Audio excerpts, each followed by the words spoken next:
Sir जो उठ जाते हैं वो झुकते नहीं ललकार से। दोस्तों, भारत की आजादी का किस्सा आप जब भी सुनाएंगे कोई ना कोई पात्र ऐसा होता है जो छूट ही जाता है। अहिंसा से लड़े गए आंदोलन की बात करेंगे तो भगत सिंह किनारे हो जाएंगे। भगत सिंह की बात करेंगे तो सुभाष चंद्र बोस। उनकी आईएनए की बात भी आपको करनी पड़ेगी। और इन सब के अलावा भी इनके साथियों और देश के बाकी कोनों में हो रहे बदलावों को आप कैसे एक ही कहानी में कह सकते हैं। इसीलिए इतिहास में कुछ लोगों को भुला दिया गया। आज हम ऐसे ही कुछ लोगों के बलिदान की बात इस वीडियो में करने वाले हैं। तो अगर आप भी जानना चाहते हैं उन फ्रीडम फाइटर्स के बारे में तो वीडियो के अंत तक जरूर बने रहिएगा हमारे साथ। वीडियो शुरू होने से पहले वीडियो को लाइक करना और चैनल को सब्सक्राइब करना भी ना भूलें। लक्ष्मी सहगल को लोग कैप्टन लक्ष्मी कहकर भी बुलाते थे क्योंकि वो सुभाष चंद्र बोस की झांसी की रानी ब्रिगेड की हेड थी। झांसी की रानी ब्रिगेड ना सिर्फ भारत की पर दुनिया की पहली महिला मिलिट्री ब्रिगेड थी। कहते हैं कि सुभाष चंद्र बोस को एक अलग औरतों की यूनिट बनाने का आइडिया देने वाली लक्ष्मी सहगल ही थी, जिन्होंने उनसे 5 घंटे तक इस पर सिंगापुर में बात की और आखिर में उन्हें मना लिया गया। सहगल ने भारत को आजाद कराने के लिए आईएनए के अभियान में हिस्सा लिया, लेकिन जैसा कि हम जानते हैं आईएनए उस वक्त असफल रही और लक्ष्मी सहगल को 1945 में अंग्रेजों द्वारा गिरफ्तार कर लिया गया।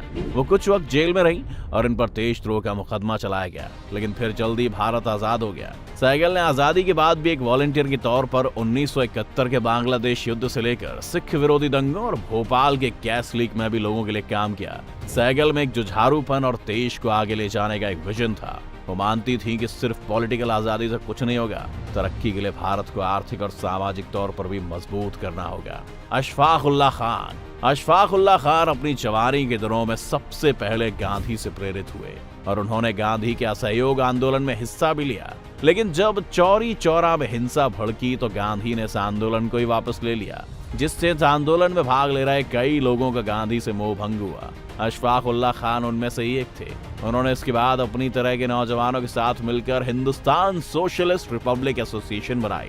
वहीं एचएसआरए, जिसके मेंबर भगत सिंह भी थे, एचएसआरए भारत को आजाद करने के सपने देखने लगी थी, लेकिन उसके लिए उन्हें फंड चाहिए था और अशफाक और उनके कुछ साथियों ने यह फैसला लिया कि वो देश को लूटने वाले अंग्रेजों की ही ट्रेन लूटेंगे और उन्होंने 9 अगस्त 1925 को काकोरी में एक ट्रेन को लूटा भी। इस लूट से अंग्रेजी हुकूमत हिल गई थी और पूरे देश भर में इन लोगों की खोज शुरू हो गई। अशफाक के कई साथी गिरफ्तार कर लिए गए, लेकिन अशफाक कभी दिल्ली तो कभी बिहार घूमते रहे और पुलिस उन्हें नहीं पकड़ पाई।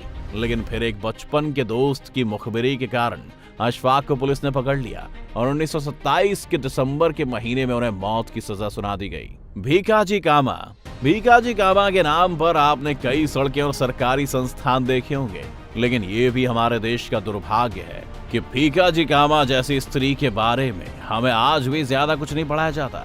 भीकाजी कामा एक अमीर पारसी परिवार में पैदा हुई थी, लेकिन उन्होंने अपने लिए एक मुश्किल रास्ता चुना और आजादी के संग्राम में कूद गई। इसके अलावा उन्होंने मर्दों और औरतों की बराबर हिस्सेदारी और बराबर सहयोग की बात बहुत निडरता से लोगों के सामने रखी।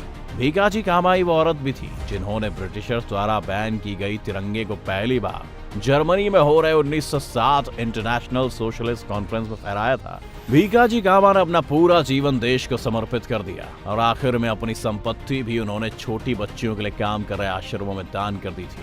तिरुपुर कुमारन। कुछ लोग होते हैं जो जिंदगी भर कोई महान काम नहीं कर पाते और कुछ लोग सिर्फ एक ही काम करके महान हो जाते हैं। आज तिरुपुर कुमारन को भुला दिया गया है, लेकिन उन्हें मिटाया नहीं जा सकता। कुमारन दक्षिण भारत से थे जो अपने परिवार की इच्छा के विरुद्ध भारत की आजादी संग्राम में बढ़ चढ़कर हिस्सा ले रहे थे। ऐसी एक मौके पर जब तमिलनाडु में एक शांति मार्च निकाला जा रहा था, तब 27 साल के कुमारन को ब्रिटिश इंपीरियल पुलिस के कुछ जवानों ने पीटना शुरू किया क्योंकि वो तिरंगे के साथ आगे बढ़ रहे थे।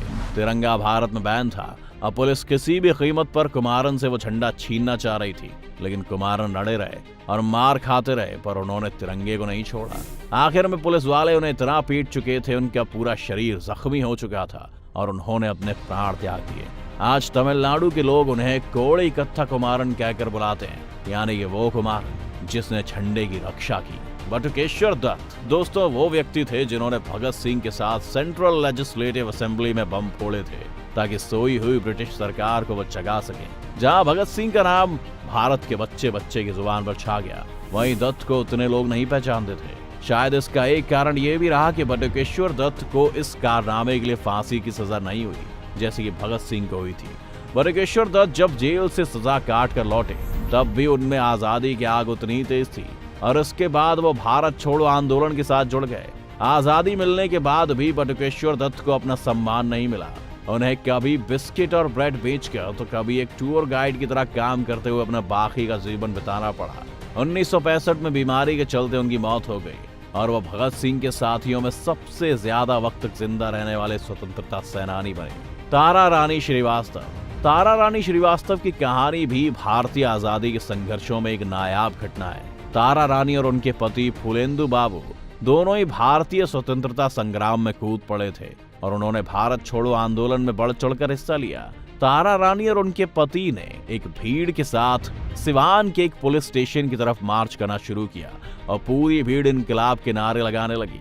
इससे दहशत में आई पुलिस ने इन पर गोली चलानी शुरू कर दी, जिसमें से एक गोली फूलेंदु बाबू को लगी और वो जमीन पर गिर गए। तारा रानी ने उनके जख्म पर अपनी साड़ी से पट्टी की और भारत का तिरंगा झंडा हाथ में लिए भीड़ के साथ आगे बढ़ती रही। उनके पति की इस घटना में मौत हो गई, लेकिन इसने तारा रानी के विश्वास को और मजबूत कर दिया और उन्होंने भारत के स्वतंत्रता संग्राम में एक बड़ा रोल निभाया।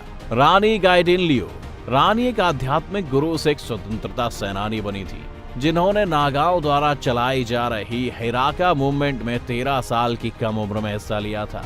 हिराका पहले तो सिर्फ एक धार्मिक मूवमेंट था, लेकिन धीरे धीरे अंग्रेजों को अपने इलाके से खदेड़ने का एक बड़ा हथियार बन गई। इसमें भाग लेने के लिए गाइडिनलिऊ को 16 साल की उम्र में गिरफ्तार किया गया और आजीवन कारावास की सजा सुनाई गई। आजादी के बाद भी उन्होंने नागाओं के लिए काम करना जारी रखा और भारत सरकार ने बाद में उनके सम्मान में एक स्टाम्प भी निकाला। तो ये थे वो जांबाज लोग जिन्होंने तन मन धन हर तरह से बलिदान दिया ताकि आप और हम आज ऐसे भारत में सांस ले सके जो किसी के अधीन ना हो, जहां महिलाओं और अल्पसंख्यकों को बराबर सम्मान मिले और जो भारत विश्व भर में सिर उठाकर चले। हम ये उम्मीद करते हैं कि भारत के सभी नागरिक इन लोगों का वो सपना मरने नहीं देंगे। हमने इस लिस्ट में कुछ नाम छोड़ दिए दोस्तों, जैसे मतन गिनी हजरा, जिन्हें भारत का झंडा फहराने के लिए 3 बार गोली मारी गई, लेकिन वो फिर भी झंडे के साथ आगे बढ़ती रही। और फिर बिरसा मुंडा, जो आदिवासियों के लिए हमेशा लड़े, लेकिन समय की कमी के कारण हम उनके बारे में और नहीं बता पाए। क्या आप चाहते हैं हम इन पर एक अलग से वीडियो बनाएं? हमें कमेंट करके बताएं। साथ ही अगर आपको वीडियो पसंद आई हो तो वीडियो को लाइक करना और चैनल को सब्सक्राइब करना ना भूलें। धन्यवाद।